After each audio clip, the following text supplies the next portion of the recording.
Make this pretty talk. Oh, sorry about that. That ain't pretty talk. Too fabulous. When you talk feel.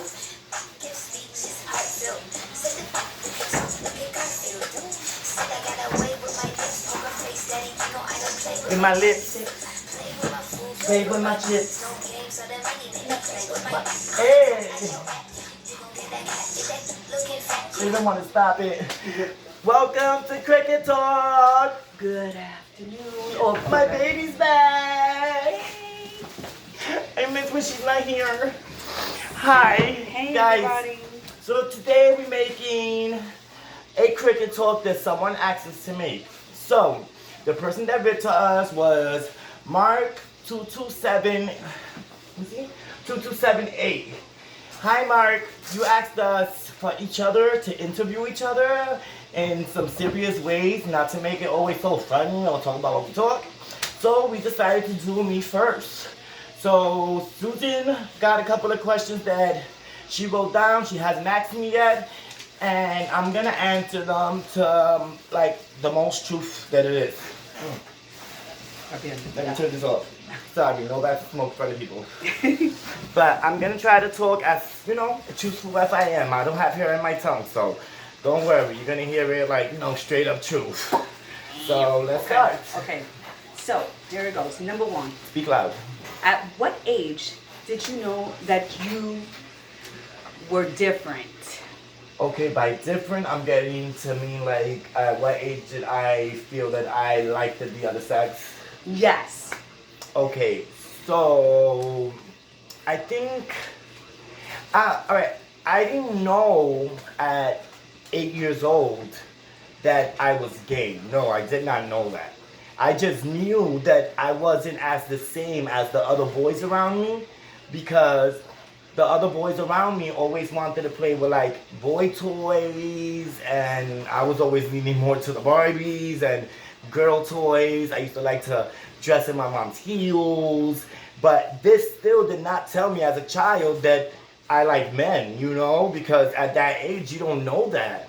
You just think about it in your head like, I like to play dress up and stuff. You don't find it even nothing wrong with it. Mm-hmm. Until one day, I remember, my mom went to church and I put on a pair of heels, and I got caught by my aunt, and the way she screamed at me to take the heels off, it made me feel like I was doing something wrong, It made me feel like I was doing something shameful that I shouldn't have been doing. So it kind of like, put something in me that made me feel like, oh, well, maybe the fact that I like to put on shoes is wrong for me. It's not good. So from that day, I felt like not only that I was different, but I felt like if I show what I really like, I'm gonna get in trouble, And then the older I got, like I started realizing more what gay was, and bisexual, transgender. Like the older I got, the more I started being able to notice. And to go back to the question, at what age did I notice that I liked the men? It must have been maybe by the age of 13 that I started finding, the Red Ranger cute and not the Yellow Ranger. I wanted to be the Yellow Ranger and date the Red Ranger. So then I guess I knew at that age that I already liked the boys. So like 13, I already knew I liked the boys. But let's get one thing clear. I didn't lose my virginity until I was 17, going on 18, 2 days, okay? I lost it August 26th, okay? And if you want to go technically, I didn't lose my virginity, technically the right way, until I was 34. And I think that's the question. I think I answered it pretty good. I hope y'all got the answer for that one. Let's move on to the next. Sorry about that. Okay, the next one. Okay. How did you feel coming out to your family? Oh, wow. That's some good questions, bitch. Okay, how did I feel coming out to my family? Well, first, those who don't know my family, we were raised in Pentecostal.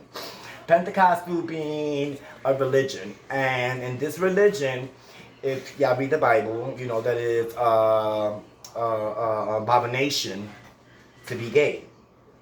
So I was raised believing that what I am, it's not good, it's gay, you know, I'm gonna go to hell and all that stuff. What was the question again? How did you how did you feel coming out to your family? Oh yeah, so sorry. So my family, being raised in religion, they're very like, you know, religious, very God people. They like God comes before anybody. You know what I'm saying? So it was hard, and I remember this day. This day, my brother Carlos, rest in peace. We used to live in Mount Hope. I was sitting on the steps of my building, like, you know, the hallway steps, and I was sitting down with a guy, which I'm not gonna say who he was, and we were sitting down in the steps, and we had our legs crossed each other like this, like, you know, you have one leg here, and we talking and stuff, and my brother decides to come up the steps. My brother catches me, and when he catches me, you know, the guy that's next to me, he knows who my brother is. My brother looks at him, and my brother tells him, do me the favor and get the fuck off my brother and get out my building before I beat the shit out of you. So the boy, you know, took off, ran out, and he grabbed me by my hand. He's like, you're gonna go tell mom what I saw, or I tell her. So I was like, okay, I ain't got nothing else. I gotta spill the beans, you know what I'm saying? So I went inside my mom's house, and to my luck, it was my mom, my stepfather, my sister Karen, sitting down there in the living room, all watching TV. So my brother brings me in. I'm in tears, you know, pissed the fuck off. And my mom is like, what's going on? What's going on? What's going on? So here I go. I'm like, Mom, I'm tired of this shit. I like men. And then the next thing you know, it's like everybody's eyes got wide open. You know, my dad didn't even know what to say. My brother stuck over here like stuck on what? I'm crying my ass off. My brother, this is the big surprise though.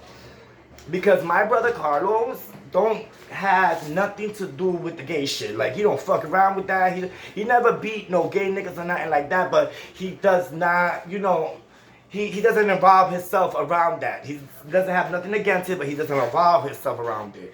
So when he see me sitting there crying, confessing it to it, because, you know, he made me confess, I guess he felt bad because nobody got up. And he was the first one to get up and hug me and told me, you're my blood, you're my brother, I don't care. If anybody says anything to you, I'll kill them.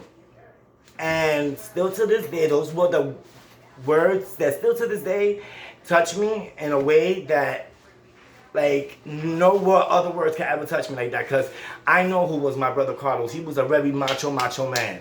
So for him to accept me and hug me and not judge me, I know it took a lot from him. And then afterwards, my mom, my sister, my dad, the one